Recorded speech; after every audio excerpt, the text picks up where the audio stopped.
বৃষ্টি পড়লে রাস্তায় বেরোতেই আর ইচ্ছা করে না। আর কলকাতার রাস্তা যেন মনে হয় কি নোংরা। আর আমাদের বাড়ির এইখানে একটুখানি বৃষ্টি পড়লেই যেন জল জমে যায়, তাতে না আর ভালো লাগে বাইরে বেরিয়ে এরকম ভিজে যেতে। হ্যালো এভরিওয়ান, সবাই কেমন আছেন? আশা করি সবাই ভালো আছেন, আমিও বেশ ভালো আছি। হ্যাঁ, আপনারা এখন ভাবছেন যে সকাল সকাল আমি এত সাজুগুজু করে কোথায় যাচ্ছি।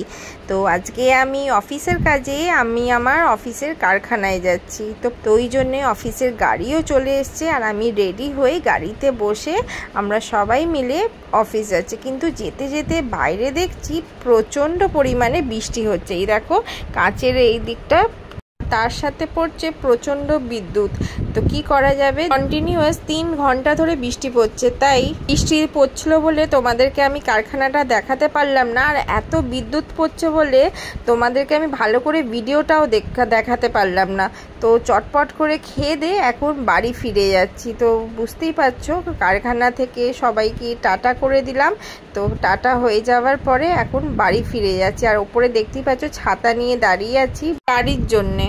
আর এই দেখো বাড়ি ফেরার সময় আমার বাড়ির রাস্তাটা দেখো কি অবস্থা, কতটা জল জমে গেছে। মানে যখন প্ল্যান্টে ছিলাম তখন বুঝতে পারিনি বাইরেটায় এত বৃষ্টি পড়ছে। আর কি অবস্থা বাড়ি ফেরার সময়, মানে কলকাতার রাস্তাগুলো এতটাই নিচু জায়গা, কিছু কিছু রাস্তা আছে একটুখানি বৃষ্টি পড়লেই যেন জল জমে যায়। আর আমাদের এই বাড়ির রাস্তাটা যেন একটুখানি বৃষ্টি পড়লেই যেন আর কিছু বলার নেই।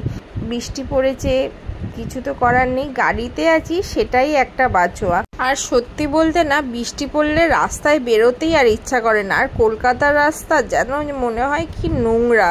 তো কি করা যাবে, আমার ভিডিওটা যদি ভালো লাগলে তাহলে লাইক শেয়ার কমেন্ট অবশ্যই করে দিও। টাটা।